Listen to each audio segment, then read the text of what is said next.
بسم اللہ الرحمن الرحیم الحمد للہ والصلاة علی اہلہا وبعد فاعوذ باللہ من الشیطان الرجیم بسم اللہ الرحمن الرحیم وَأَنَّ الْمَسَاجِدَ لِلَّهِ فَلَا تَدْعُوا مَعَ اللَّهِ أَحَدًا صدق اللہ العظیم۔ بزرگوں، پیارے بھائیوں، 2 ہفتوں سے اپنی گفتگو چل رہی ہے مسائل مساجد پر۔ اس سے آپ لوگوں کو اس بات کا اندازہ ہونا چاہیے کہ ہمارا دین کتنا وسیع ہے۔ 2-4 باتوں کا نام دین نہیں ہے، یہ دین بہت گہرا ہے۔ آپ کی زندگی کی ہر ایکشن کا اسلام کے اندر سولوشن ہے، ہر چیز کا۔ آپ مسجد کے اندر کیا کر سکتے ہیں، کیا نہیں کر سکتے ہیں۔ کبھی کبھی تو دل ہوتا ہے کہ باقاعدہ ایسے جوان، ایسے مضبوط لوگ ہو، اور درس قرآن تو ہوتا ہی ہے، درس بخاری بھی ہو، کہ جس کے ایک ایک حدیث کے اوپر جو باتیں ہیں، میں آج بھی اس کے اوپر کچھ باتیں بتاؤں گا آپ کو، لیکن وہی بات کہ آدمی کہاں کہاں ہاتھ لگائے گا۔ سیرت کا بھی پروگرام کرنے کا من کرتا ہے۔ خیر، مسجد کہتے کس کو ہے؟ ایسی ڈکشنری کے اعتبار سے مسجد کے معنی ہے سجدہ کرنے کی جگہ، یہ تو اس کا ڈکشنری کا معنی ہو۔ اور ایک ہے شرعی معنی، اسلام میں شرعی اعتبار سے مسجد کس کو کہیں گے؟ کوئی آدمی باہر گاڑی پارک کر کے گیا اور کہہ سکتا ہے کہ میں نے مسجد میں پارک کیا گاڑی کو، یہ بھی کہہ سکتا ہے کہ مسجد کا ایریا ہے۔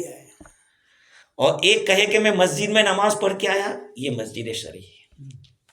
تو اسلام میں مسجد شرعی کس کو کہتے؟ ایک آدمی یا کئی آدمی مل کر کوئی زمین کو خریدے، زمین لے، یا کوئی ایک آدمی اپنی زمین دے، اور اس کا راستہ بھی ایک عام راستے کے ساتھ ملا دے، اور اس میں مسلمانوں کو نماز پڑھنے کی اجازت دے دے، یہ مسجد بن گئی۔ جب ایک مرتبہ اذان ہو گئی اور جماعت کے ساتھ اس جگہ نماز پڑھ لی گئی، اب یہ مسجد ہو گئی، اور قیامت تک مسجد رہے گی۔ سمجھ رہے؟ قیامت تک مسجد رہے گی، 7 زمین 7 آسمان، اور اس میں کوئی چینجنگ نہیں کر سکتا۔ اچھا، مسجد ایک کبیر ہوتی ہے، ایک مسجد صغیر ہوتی ہے۔ مسجد کبیر اور صغیر کا بھی فرق ہے۔ اگر 40 گز لمبی ہو اور اتنی ہی چوڑی ہو تو اس کو مسجد کبیر کہتے ہیں۔ اب اس کو آپ کہیں گے کہ اس کا فائدہ کیا ہوگا؟ اب اس کو آپ 40 مرتبہ لے لو ایسے، اور 40 مرتبہ ایسے لے لو، یہ مسجد کبیر ہے۔ اس سے چھوٹی ہے وہ مسجد صغیر ہے۔ اس کا فرق کہاں پڑے گا؟ آپ یہاں پر نماز پڑھ رہے ہیں اور آپ کے سامنے کوئی چیز سترا وترا رکھا ہوا نہیں ہے۔ سترا جانتے ہو؟ جو چیز سامنے نمازی کے رکھی جاتی ہے اس کو سترا کہتے ہیں۔ ورنہ میں نے پوچھا تھا ریکی میں کہ سترا کس کو کہتے؟ وہ ستنا، اور کیا؟ ازار۔ تو سترا اس کو کہتے ہیں جو سامنے نمازی کے رکھا جاتا ہے۔ یاد رکھو، چھوٹی مسجد کے اندر آپ نمازی کے آگے سے پاس نہیں ہو سکتے، بہت بڑا گناہ ہے، کراس نہیں کر سکتے۔ اگر نمازی کے آگے آپ بیٹھے اور سائڈ پہ سے نکل رہے، وہ کراس نہیں ہے۔ سمجھ رہے بات کو؟ یہاں نماز پڑھتا ہے ایک آدمی، یہاں بیٹھا ہے، وہ ایسے نکل کے جا رہا ہے، یہ کراس نہیں ہے۔ یہاں سے ایسے جاوے وہ کراس ہے، اور اس کی بہت بڑی وعید ہے۔ حدیث میں آئے کہ اگر کسی کو اس کی سزا پتہ چل جائے نا، تو وہ کئی سالوں تک وہاں بیٹھنے کو پسند کرے گا کہ میں بیٹھا رہا ہوں، یہ پکاری کرے ہوتا میں چلوں۔ بڑی مسجد میں ایسا ہے کہ اگر کوئی آدمی وہاں نماز پڑھ رہا ہے اور وہ سجدے کی جگہ پر دیکھتا ہے، تو اب سجدے میں یہاں دیکھتا ہوں تو یہ بھی مجھے دکھ رہا ہے، اب اگر اس کے آگے سے جو گزرے گا تو گنہگار نہیں ہوگا، یہاں سے گزرے گا تو گنہگار ہوگا۔ اور مسجد حرام کے اندر طواف میں اگر کوئی آدمی نماز پڑھ رہا ہے تو کم از کم اس کے سجدے کی جگہ میں سے نہ گزرا جائے، اس لیے کہ وہ مطاف ہے. وہاں سب کو اگر کہہ دیا جائے کہ نہیں گزر سکتے، بیچارہ کہاں طواف کہاں کرے گا؟ یہ مسجد کبیر اور مسجد صغیر کا فرق ہے. ایک مسجد ضرار، اس کو بھی سمجھنا. اس کو ہماری مسجد یہ جب بند گئی تھی اور اس کے جو نام کے لیے رکھا گیا باکس، تو کسی نے رکھا نام مسجد ضرار. میں نے کہا اگر مجھے پتا چل جاتا کہ یہ کس نے رکھا ہے، اس کو اچھی طرح سے دھلائی کر جاتے، 1-2 تھپڑ لگائے جاتے. کیوں؟ مسجد ضرار حضور صلی اللہ علیہ وسلم کے زمانے میں اس مسجد کا نام تھا جو منافقوں نے بنائی تھی اور اچھے مسلمانوں کو پھنسانے کے لیے. ضرار کے معنی ڈیمیج، نقصان کرنا. ایسی مسجد جو نقصان پہنچانے کے لیے بنائی گئی تھی، سمجھے؟ تو ایسا نام اس کے ذہن میں آیا کیوں؟ یہ مسجد اس کے لیے تو بنی نہیں تھی. پہلے مسجد ہی کہاں تھی اس ایریا کے اندر؟ یہی تو پہلی مسجد ہے. تو مسجد ضرار ایک مسجد یہاں بنی ہوئی ہے اور یہاں سے کچھ لوگوں کو کھینچنے کے لیے ادھر بنا رہا ہے، نقصان پہنچانے کی نیت سے. اب ہماری ٹرائنگل کی مسجد تو ہماری مسجد بڑی چھوٹی پڑ رہی تھی، لوگ زیادہ ہو گئے، اب کیا کریں گے؟ تو بھائی وہاں بھی بنا لیں. تو وہ اس کا الگ حکم ہے، وہ ضرورت کی مسجد ہے. لیکن ضرار کے معنی نقصان پہنچانے کے لیے جو مسجد بنائی، اس مسجد کو پھر توڑ دیا گیا، جلا دیا گیا تھا اس کو. ان کی جو نیت تھی قرآن نے کہہ دیا لا تقم فیہ ابدا، یہ نبی جی اس مسجد میں کبھی بھی کھڑا مت رہنا. لمسجد اسس علی التقوی من اول یوم احق ان تقوم فیہ، جو مسجد پہلے دن سے پرہیزگاری کی بنیاد پر بنائی گئی وہ بہتر ہے اور زیادہ حقدار ہے کہ اس میں آپ کھڑے رہو، اس میں نماز. تو ایک مسجد ضرار ہے. مسجد بنانے کا حکم، کیا مسجد بنانا فرض ہے؟ مسجد بنانا واجب ہے؟ تو کوئی شہر ہو یا کوئی قصبہ یا گاؤں ہے تو مسجد کے لیے اتنی جگہ وقف کرنا مسلمانوں پر واجب علی الکفایہ ہے. واجب علی الکفایہ، یعنی اگر کوئی بھی ادا کر دے گا تو واجب ادا ہو جائے گا، اور کوئی بھی نہیں کرے گا تو واجب کو چھوڑنے کے گنہگار ہوں گے. اچھا، جگہ دینا واجب علی الکفایہ ہے، اور بنانا وہ فرض نہیں ہے، مستحب ہے. اس لیے کہ جگہ بن گئی یہ مسجد، اب دھیرے دھیرے دیواریں بھی کرو، بعد میں چلتے رہو، وہ بات کی بات ہے. سمجھ رہے؟ ایک مسئلہ اور دوسری مسجد عارضی طور پر ایک مسجد بنائی ہے. مقصد دیکھو، ہمیشہ یاد رکھو، مسجد شرعی ہوتی ہے نا، وہ ہمیشہ کے لیے ہوتی ہے. اس لیے ایسی جگہ پر ایسی مسجد شرعی بنانا منع ہے جو ٹیمپرری ہو.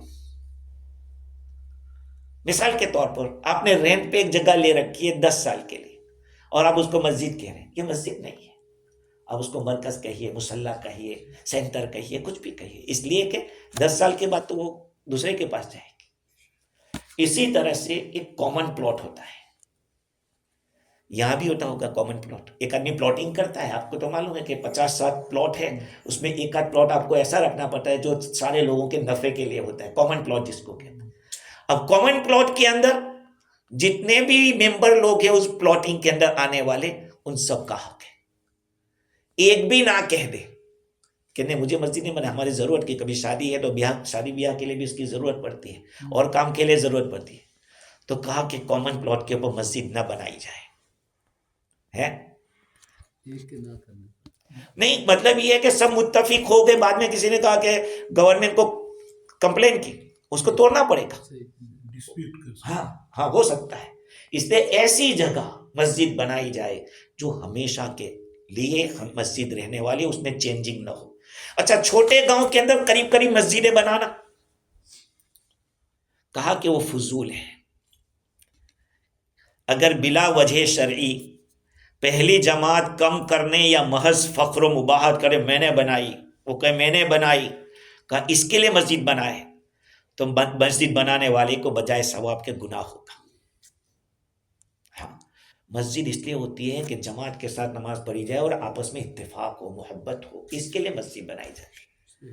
ہاں، اور جو مسجدیں بنی ہے وہ واجب الاحترام ہے اور تمام احکام میں مسجد کا حکم رکھتی ہے. اگر آپس کے اختلاف کو رفع کرنے یا کسی ضرورت سے بنائی ہے تو کوئی گناہ نہیں بلکہ ثواب ہے. حضرت عمر رضی اللہ عنہ کے ہاتھ پر ملک فتح کیے گئے تو آپ نے مسلمانوں کو حکم دیا کہ اپنے محلوں میں مسجد بناؤ، مگر ایسی 2 مسجدیں نہ بناؤ جن میں سے ایک دوسرے کو نقصان پہنچتا ہو. سمجھ رہے بات کو؟ اگر مسجد چھوٹی پڑ گئی ہے تو آپ اس کو بڑی کر سکتے ہیں، بنا سکتے ہیں. اب دیکھیے حضور اکرم صلی اللہ علیہ وسلم نے جو مسجد بنائی تھی، اس مسجد کے تعمیر کرنے کے بعد حضرت ابو سعید رضی اللہ عنہ فرماتے ہیں کہ اس مسجد کی جو چھت تھی، روف، وہ کھجور کی ٹہنیوں کی تھی، برانچ. حضرت عمر رضی اللہ تعالیٰ عنہ نے اس کو حکم دیا کہ بھئی اس کو ذرا اور بڑا کر دو. حضرت ابو بکر صدیق رضی اللہ تعالیٰ عنہ کے زمانے کے اندر اس میں کوئی اضافہ نہیں کیا گیا، بڑھایا نہیں اس کو. حضرت عمر رضی اللہ تعالیٰ عنہ کے زمانے میں اس کو بڑھایا گیا. حضور صلی اللہ علیہ وسلم نے جو فاؤنڈیشن رکھا تھا اسی پر رکھا، لیکن تھوڑا اس کے اندر اینٹیں کر دی اور کچھ کھجور کی ٹہنیاں، اور جو پہلے ستون تھے پہلے کے وہی دوبارہ کر دی. اس کے بعد حضرت عثمان رضی اللہ تعالیٰ عنہ کے زمانے میں اس کو تھوڑا چمکایا گیا. اچھا، اب ایک مسئلہ آتا ہے، کیا مسجد کو چمکایا جائے یا نہ چمکایا جائے؟ مسجد کو مضبوط بنانے میں کسی کو کوئی شک نہیں ہے، کوئی اعتراض نہیں ہے.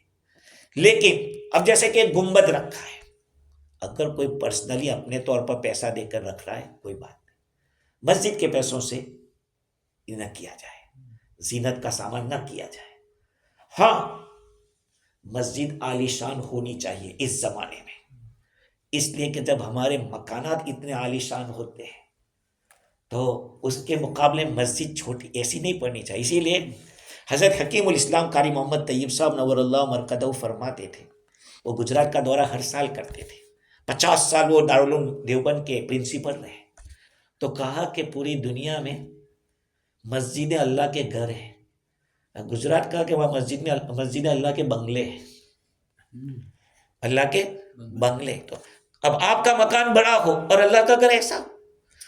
ہمارے حضرت استاد مولانا سید ابرار احمد صاحب نور اللہ مرقدہ فرماتے تھے مسجد کی چٹائی اور جو یہ قالین ہے وہ بھی نفیس ہونی چاہیے، جیسے آدمی کو ایسا لگے کہ اللہ کا گھر ہے، صفائی ہو اس کے اندر ماشاءاللہ. مطلب یہ ہے کہ آدمی کا دل کرتا ہو کہ یہاں میں جاؤں.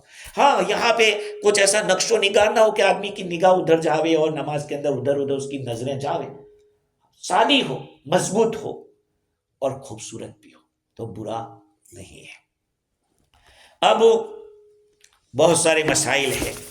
مسجد کے اندر کسی مشرک غیر مسلم کا داخل ہونا، کوئی غیر مسلم داخل ہو سکتا ہے یا نہیں ہو سکتا؟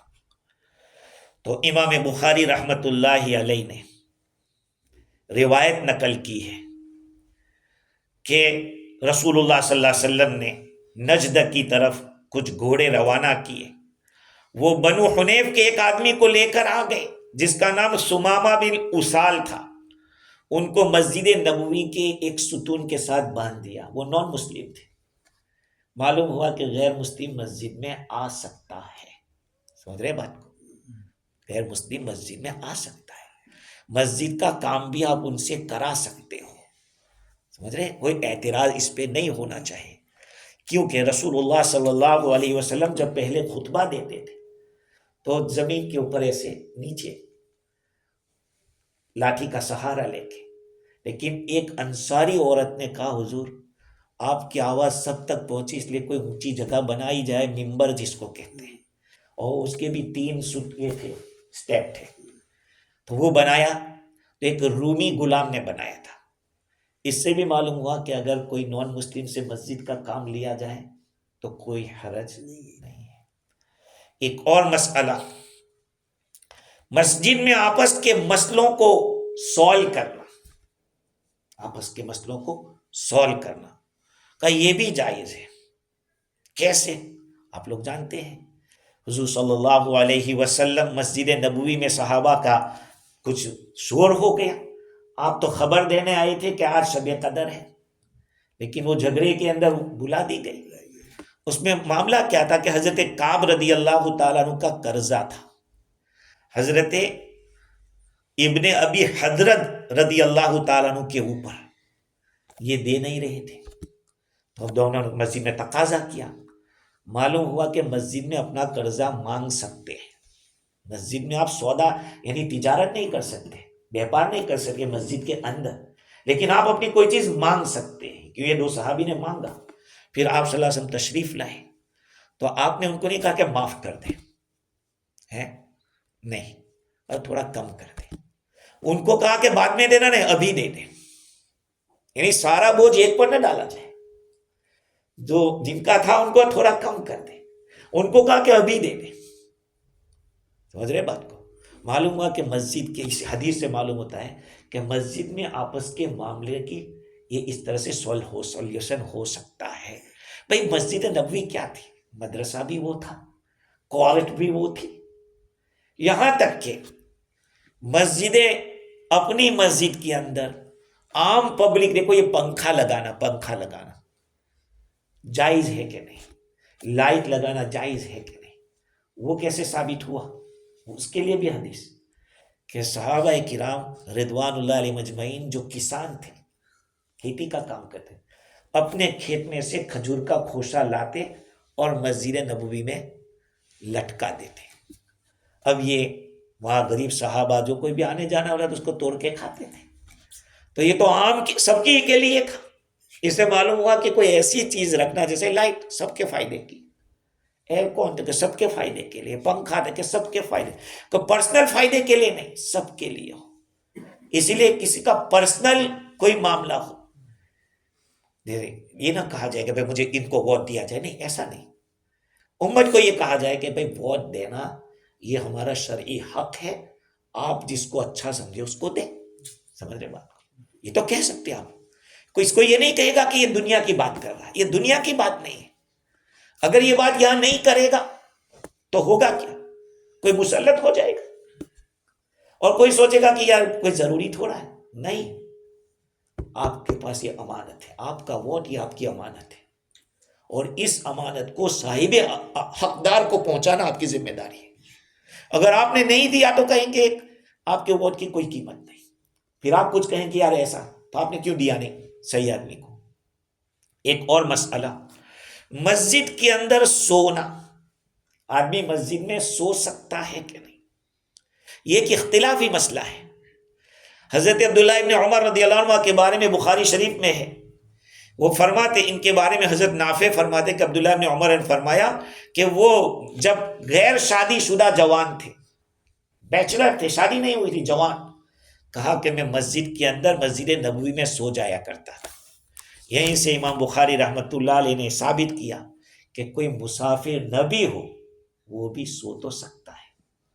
لیکن آگے ایک بات اور میں کہوں گا بھی بعد میں چل کے، جواز، امام مالک رحمۃ اللہ علیہ فرمایا کہ جس کا گاؤں میں مکان ہو وہ مسجد میں نہ سوئے.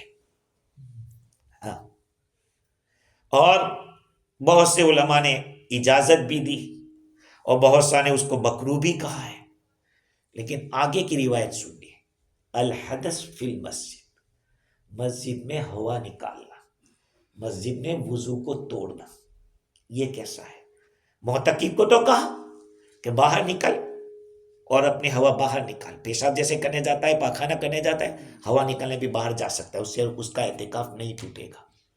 تو مسجد میں یہ ہوا نکالی جائے یا نہ نکالی جائے، تو اس کے لیے امام بخاری رحمۃ اللہ علیہ ایک روایت رائے، حضرت ابو ہریرہ رضی اللہ عنہ فرماتے ہیں رسول اللہ صلی اللہ علیہ وسلم نے فرمایا کہ فرشتے تم میں سے ایک آدمی کے لیے دعائے رحمت کرتے رہتے ہیں جب تک کہ وہ اپنی نماز کی جگہ کے اوپر ہو، ما لم یحدث، جب تک کہ وہ حدث نہ کرے، نہیں جب تک کہ وہ وضو نہ توڑ دے.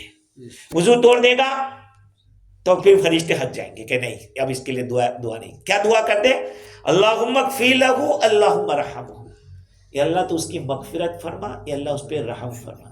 ابھی 2-4 دن پہلے کسی نے اس طرح کی بات کہہ دی کہ مسجد میں جو ہے بیٹھا ہوا ہے کہ اس کو سلام نہیں کر سکتے. بھائی کیوں؟ کہ وہ جواب وہ تو نماز کے انتظار میں. نماز کے انتظار میں نماز میں تو نہیں ہے وہ ہے. اور اگر سلام کا جواب بھی دے گا تو کوئی دوسرے الفاظ تو نہیں کہا وعلیکم السلام ہی کہے گا ہے. وہ بھی تو ذکر ہے. سلام کا جواب دینا واجب ہے. ہاں لیکن ایک اور بات بتاؤں گا کہ بہت سارے لوگ مسجد میں داخل ہو کے اتنے زور سے سلام کرتے ہیں کہ جو بیچارے نماز پڑھتے ہیں ان کو بھی ڈسٹرب ہوتا ہے. جو قرآن السلام علیکم لٹ مار دیا جیسے اس نے اتنے زور سے کہے کہ جو آدمی فارغ بیٹھا ہے وہ سن لے اور جو عبادت میں لگا ہے اس کو ڈسٹرب نہ ہو. یہ سب چیزیں بھی سیکھنے کی ہے. آپ کو بتاؤں سیکھنے کی ہے. ہم لوگوں نے تو کہا کہ سلامی تو کیا اور کیا کیا. ارے بھائی سلام کیا. اسی لیے الحمدللہ ہمارے یہاں جماعت کے ساتھی بھی جو اعلان کرتے ہیں ایک آدھ دفعہ کہہ دیا اور وہ فوراً اعلان نہیں کرتے. کیوں بھائی؟ اس لیے کہ نماز جب سلام پھیرتا ہے بندہ خدا کے سامنے ہوتا ہے اسے بالکل اللہ کی طرف متوجہ. اور آپ نے کہہ دیا کہ فلاں صاحب, اب اس کا دماغ ادھر جائے گا کہ کیا کہا. اس لیے کہا بھائی تھوڑی دیر رک جاؤ بعد میں کرو. سمجھ رہے؟ یہ اللہ کا گھر ہے, اس کے بہت سارے آداب ہیں. تو حدث کے لیے کہا کہ مسجد نبوی کے اندر کیا تھا, کچی دیواریں تھی, زمین کا فرش بھی ویسا تھا. تو وہ صحابہ جو آپ لوگ یہ بات سنو گے نہیں تو آپ کو کچھ عجیب لگے گا, لیکن میں کہہ دیتا ہوں کہ وہ سے تھوکتے تھے. تو اس کا کہا کہ اس کا کفارہ ہے کہ اس کو صاف کرو. کسی نے اگر تھوک دیا صاف کرو. کہا کہ تھوکنے کے مقابلے میں ہوا چھوڑنا بہت زیادہ خطرناک ہے, کیونکہ اس سے فرشتوں کو تکلیف ہوتی ہے. ہوا سے فرشتوں کو تکلیف ہوتی ہے, پورا ماحول خراب ہو جاتا ہے. سمجھ رہے بات کو؟ اس لیے مسجد میں حدث نہ کیا جائے. بے وضو آدمی مسجد میں بیٹھ سکتا ہے کہ نہیں؟ مسجد میں بعض علماء نے مکروہ کہا ہے کہ نہیں, بغیر بلا وضو اندر بیٹھنا نہیں چاہیے. اس لیے میٹنگ سے پہلے بھی یہ کہہ دیا جائے جو آدمی بے وضو ہے وضو کر کے آؤ بھائی, یا مسجد کا ایریا ہے بے وضو ہے وضو کر کے آؤ. حضرت ابو الدرداء رضی اللہ تعالی عنہ کے بارے میں اس سے اجازت معلوم ہوتی ہے کہ کوئی بات نہیں بیٹھ تو سکتے ہیں, لیکن حضرت ابن سعید ابن مسیب رحمۃ اللہ علیہ اور حضرت حسن بصری رحمۃ اللہ علیہ فرماتے ہیں کہ آدمی کو بلا وضو مسجد کے اندر قصدن نہیں بیٹھنا چاہیے, ارادے کے ساتھ نہیں بیٹھنا چاہیے. مسجد میں جھاڑو لگانے کی بات تو پہلے آ گئی تھی. مسجد کے دروازوں کو تالا لگا سکتے ہیں, بند کر سکتے ہیں. سمجھ رہے ہیں؟ ان حالات میں تو بدرج اولا بھائی کعبہ کو بھی تو تالا لگتا تھا. اسی لیے آپ صلی اللہ علیہ وسلم نے چابی مانگی تھی عثمان شیبی سے. کل اس کے اوپر بیان کیا تھا. عثمان شیبی رضی اللہ عنہ سے, وہ فتح مکہ کے وقت اسلام میں داخل ہوئے تھے. تو آپ صلی اللہ علیہ وسلم نے ان کو چابی دی کہ قیامت تک تیرے خاندان یہ چابی رہے گی. مطلب یہ ہے کہ قیامت تک تیرا خاندان باقی رہے گا, جب تک یہ گارنٹی ہے. نبی ایک بات بتلا چکے, لیکن اس کا میننگ آپ کو اندر جانا پڑے گا کہ آخر اللہ کے نبی نے فرمایا قیامت تک, اس کا مطلب کہ قیامت تک اس کا خاندان رہے گا. اور نبی جس چیز کی گارنٹی دے دیتے ہیں اس کے اندر کوئی شک نہیں ہو سکتا. خیر, تو ایک اور مسئلہ, مسجد میں کسی فقیر کو کچھ دینا دے سکتے ہیں یا نہیں؟ تو حدیث صحیح کے مطابق دے سکتے ہیں. حالانکہ قرآن تو کہتا ہے وَأَنَّ الْمَسَاجِدَ لِلَّهِ فَلَا تَدْعُوا مَعَ اللَّهِ أَحَدًا. مسجد اللہ کا گھر ہے, اللہ کے لیے, یا اللہ کے ساتھ کسی چیز کو اس پہ پکارو مت. مسجد کے لیے جو کلیکشن کیا جاتا ہے وہ تو دوسرا مسئلہ ہے, لیکن کوئی آدمی پرسنلی مانگ رہا ہے تو حضور اکرم صلی اللہ علیہ وسلم نے ایک غطفانی فقیر تھے, جمعہ کے دن نماز کا جب حکم دیا تو آپ صلی اللہ علیہ وسلم نے اس غطفانی فقیر کو نماز کا حکم دیا جمعہ کے دن, تاکہ لوگ اس کو دیکھ لیں, ان کو دیکھ لیں اور ان کو دیکھ کر ان کے اوپر صدقہ کرے. آپ صلی اللہ علیہ وسلم منبر کے اوپر تھے اور آپ نے صدقے کا حکم دیا, اور وہ جو غطفانی آدمی تھا اس کا بھی کچھ نام لے لیا حضور نے. تو یہاں سے بھائی یہ بات معلوم ہوتی ہے کہ اگر دیا جائے کسی کو اللہ کے گھر میں تو کوئی حرج نہیں ہے. اور ایک روایت میں کہ قیامت کے دن اعلان کیا جائے گا کہ اللہ کے نزدیک جو مبغوض ہے، اللہ کے نزدیک جو ناپسندیدہ آدمی ہے، وہ کھڑا ہو جاوے. تو کہا کہ وہ کھڑا ہوگا جس نے مسجد کے اندر سوال کیا تھا. تو اب سوال یہ ہے کہ بھائی ان دونوں میں کیا؟ بعض روایت سے تو پتہ چلتا ہے کہ مانگ سکتے ہیں، حضور نے اشارہ کیا تھا. تو اس کا جواب یہ ہے کہ اگر کوئی آدمی اس طرح سوال کرتا ہے کہ دوسرے کو تکلیف نہیں دیتا، تب تو کوئی، اب یہ نماز پڑھے اس کے سامنے سے گزرتے ہوئے مانگ رہا ہے ایسے، تو اس کو تو منع کیا جائے گا. حضور اکرم صلی اللہ علیہ وسلم کے زمانے کے اندر بھی مسجد میں لوگ مانگتے تھے، اس کے لیے بھی حدیث ہے، قرآن میں ہے، الذین یقیمون الصلاۃ ویؤتون الزکاۃ وہم راکعون. وہ لوگ ہیں جو نماز قائم کرتے ہیں اور زکوٰۃ دیتے ہیں اس حال میں کہ وہ رکوع میں ہوتے ہیں، یعنی چالو نماز میں بھی دیتے ہیں. اس پر عمل کس نے کیا؟ حضرت علی رضی اللہ عنہ نے کیا. آپ کے ہاتھ میں انگوٹھی تھی، نماز پڑھ رہے تھے، کوئی سائل آ گیا تو انگوٹھی نکال کے دے دی. اللہ تعالیٰ نے ان کی تعریف کی ایسا کرنے والوں کو.